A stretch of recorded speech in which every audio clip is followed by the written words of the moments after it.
Retour sur le plateau d'Actu Matin. Nous sommes à quelques jours de cette investiture, cet événement justement assez important pour la vie démocratique de notre pays. Dans cette dynamique, vous le savez, la jeunesse béninoise occupe une place centrale.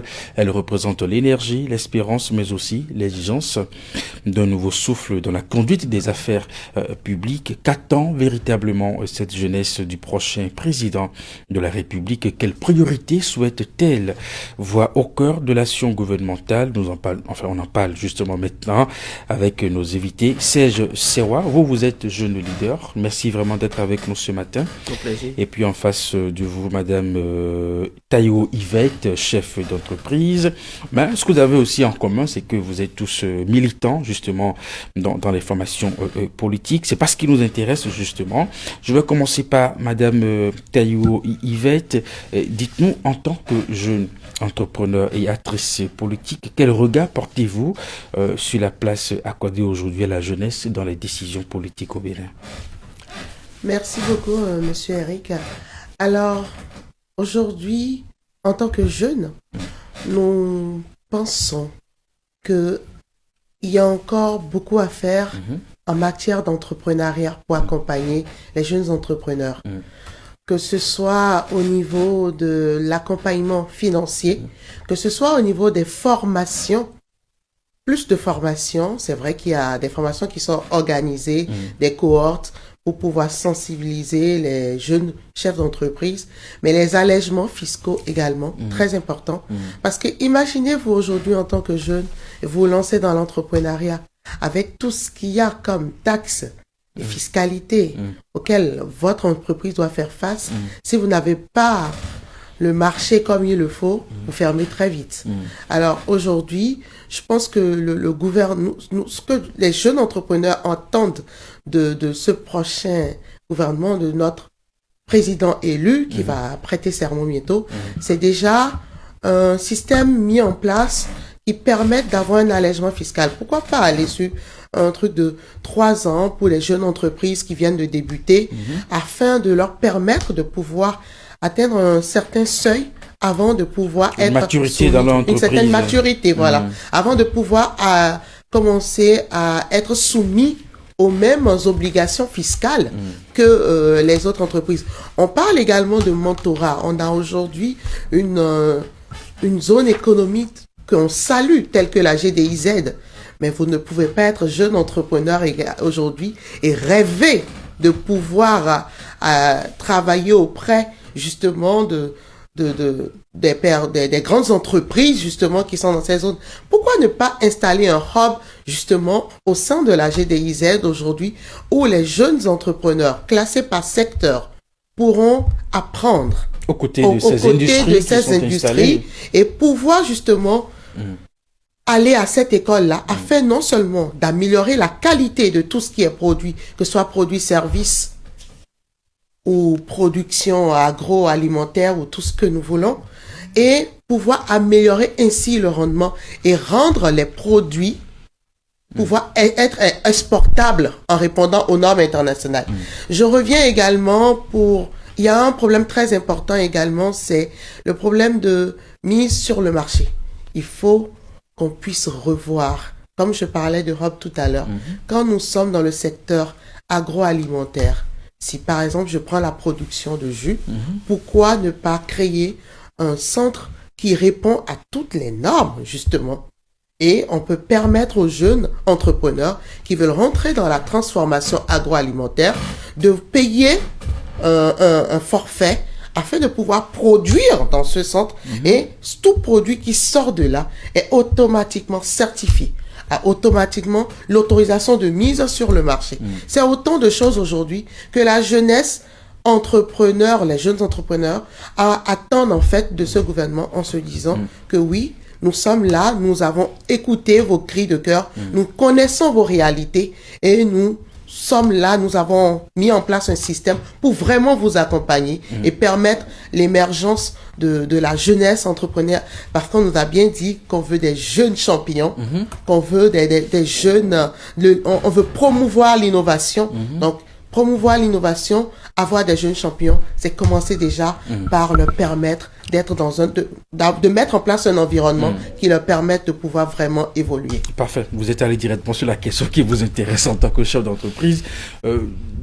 Serge Sewa, dites-nous, à quelques jours de cette investiture, quel est l'état d'esprit de la jeunesse, notamment ce que vous avez l'habitude de côtoyer dans votre quartier, dans votre ville, dans votre communauté? Merci beaucoup. Je dirais à la suite de cette question qu'un mot me vient à l'esprit, c'est bien sûr espoir. Espoir pour avoir vu passer 10 années de réalisation, 10 années de dur labeur et d'ambition surtout pour le développement du Bénin. Les jeunes, ils ont vu ce qui s'est passé et aujourd'hui, on ne peut que s'attendre à ce que tout ce qui sera fait dans les 7 prochaines années nous touche plus au fait. Donc, je dirais que c'est légitime. L'état d'esprit de la jeunesse aujourd'hui, c'est un état d'esprit de la continuité, ok, ambitieuse et surtout de la croissance de cette ambition de cette jeunesse de voir son pays être développé. D'accord. Voilà. Et quelles sont aujourd'hui les grandes préoccupations des jeunes? Ben, ce sont, je dirais, les mêmes préoccupations que vous ne restez pas sans savoir. Hein. Les jeunes, ils vous parleront toujours de l'emploi, de l'entrepreneuriat. Et Yvette l'a dit tout à l'heure, les honorations, par exemple, beaucoup de jeunes sont ceux-là qui l'ont évoqué à travers plusieurs thématiques regroupées et qui les ont regroupées et au cours desquelles ils ont eu à évoquer ces points. Par exemple, c'est un point qui leur tient beaucoup à cœur. Les honorations, elle a évoqué 3 ans, d'autres ont évoqué leur permettre jusqu'à 5 ans d'avoir leur maturité avant de pouvoir passer à tout ce qui concerne la fiscalité et tout ce qui va avec. Avant de tomber sur la fiscalité. Exactement. D'autres parleront de aujourd'hui, l'espace que nous avons, le territoire a eu un grand développement. Le Bénin s'est développé, mais au même moment, est-ce que nos formations, les jeunes, les formations sont réellement adaptées au marché de l'emploi? Il y a besoin de formation. Et vous voyez que le projet de société du président Ouada s'inscrit dans cette vision. Si ça peut gérer ce côté, ça sera très bien parce que justement, il y a ce volet qui tend à réorienter la formation vers des formations en industrie, au tourisme, à l'innovation. Si ça peut être fait, ça serait bien. Et le troisième élément que je vais évoquer, peut-être, ça sera le développement équitable territorial. Voyez-vous, les jeunes dans le Borgou, dans la Lebouri veulent avoir les mêmes opportunités, les mêmes chances que les jeunes de Cotonou, d'Abomey-Calavi ou de Porto-Novo. Donc, si ça peut être traité ainsi, je pense que c'est des préoccupations très majeures que les jeunes ils veulent avoir. Justement, les jeunes parlent souvent d'opportunités, Madame Yvette, mais aussi de mérite et d'équité dans le traitement de notre jeunesse. Serge l'a évoqué tout à l'heure, que le jeune qui est à Parakou ait les mêmes opportunités que le jeune qui est à Cotonou. Qu'attendez-vous du prochain pouvoir sur ces questions-là? Alors, le prochain pouvoir, nous attendons déjà. On nous a dit, jeunes, faites-moi confiance. Ah oui, ça, vous faites référence au discours d'investiture du candidat à Parakou. Aujourd'hui, la jeunesse aussi demande, faites-nous aussi confiance. On attend à ce qu'on nous fasse confiance, qu'on fasse confiance à nos compétences, qu'on puisse nous donner les mêmes égalités de chances, qu'on puisse donner l'opportunité aux jeunes, surtout le territoire béninois, de pouvoir mettre en exergue leurs compétences, de prouver ce qu'ils sont capables de faire, qu'ils peuvent travailler efficacement et contribuer au développement de notre pays. Aujourd'hui, en tant que jeunes, que ce soit au nord, au sud, à l'est, à l'ouest, au Bénin, on aimerait pouvoir, justement, comme l'a dit mon cher frère Serge, avoir les mêmes opportunités. Que le jeune du nord, que le jeune du Mono, que le jeune du plateau ou d'Abomey-Calavi de Cotonou puisse se dire, quand on a lancé tel recrutement, on s'est basé sur les compétences de la jeunesse. On a décidé de nous faire confiance et on n'a pas besoin forcément de dire il faut 20 ans d'expérience d'abord avant qu'on ne puisse nous prendre pour tel poste, alors que nous savons que nous sommes capables de le faire. Donc, quand nous parlons aujourd'hui en tant que jeunes d'équité, c'est qu'on nous donne la même chance qui a été donnée il y a, quand je retourne un peu dans l'histoire politique de notre pays, nos aînés avaient 25, 30 ans. C'est ça. Quand on leur a donné l'opportunité de venir au pouvoir, de pouvoir être à la table des décisions, de pouvoir participer, et on a vu les merveilles qu'ils ont accomplies. Et nous, aujourd'hui, je crois, nous l'avons entendu tout à l'heure dans un reportage de notre président, qu'il a dit fièrement, on n'a peut-être pas toutes les compétences aujourd'hui au Bénin, mais le Bénin a quand même des compétences. Et la jeunesse béninoise aujourd'hui est compétente. Donc, nous attendons vraiment cette chance-là, qu'elle soit donnée à la jeunesse, qu'on lui fasse confiance, et qu'elle puisse démontrer de quoi elle est capable. J'ai une dernière question pour vous deux. Au-delà des attentes vis-à-vis du prochain gouvernement, quel rôle la jeunesse elle-même doit jouer justement dans le développement de notre pays? Merci. Il ne faut pas toujours attendre, il faut aussi quelque part... je serai direct avec vous sur cette question. Hein. La jeunesse, en réalité, je vais dire ceci. Le président Ouadayi ne peut faire ce septennat sans nous. Et les jeunes non plus ne peuvent évoluer dans cet environnement sans lui. C'est un contrat collectif, je dirais. Alors, en tant que jeunes déjà, il nous faut être très outillés, profiter justement de ces ambitions à travers la création de ces hubs que ma soeur Yvette a su bien évoquer, permettra d'être outillés.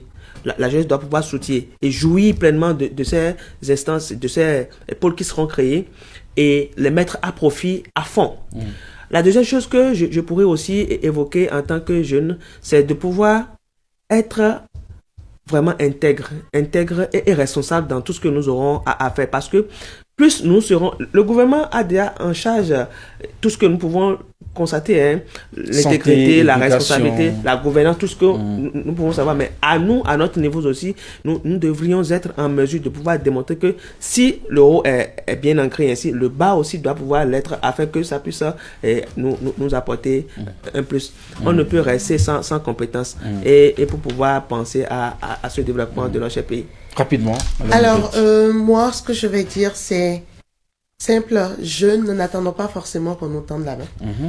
Il est important pour nous également, aujourd'hui, de pouvoir nous mettre ensemble et de pouvoir innover, de pouvoir démontrer, même si on ne nous tend pas tout de suite la main, mettons-nous ensemble et commençons déjà à prouver de quoi nous sommes capables. En tant que jeune entrepreneur, par exemple, on peut décider de se mettre ensemble par catégorie ou par secteur et de produire des choses qui vont étonner et qui vont emmener. Parce que quand nous allons montrer de quoi nous sommes capables, qu'on le veuille ou pas, on ne pourra pas faire sans nous. On va venir vers nous pour nous dire, oui, jeunes, nous avons vu ce que vous avez fait et nous avons envie de travailler avec vous.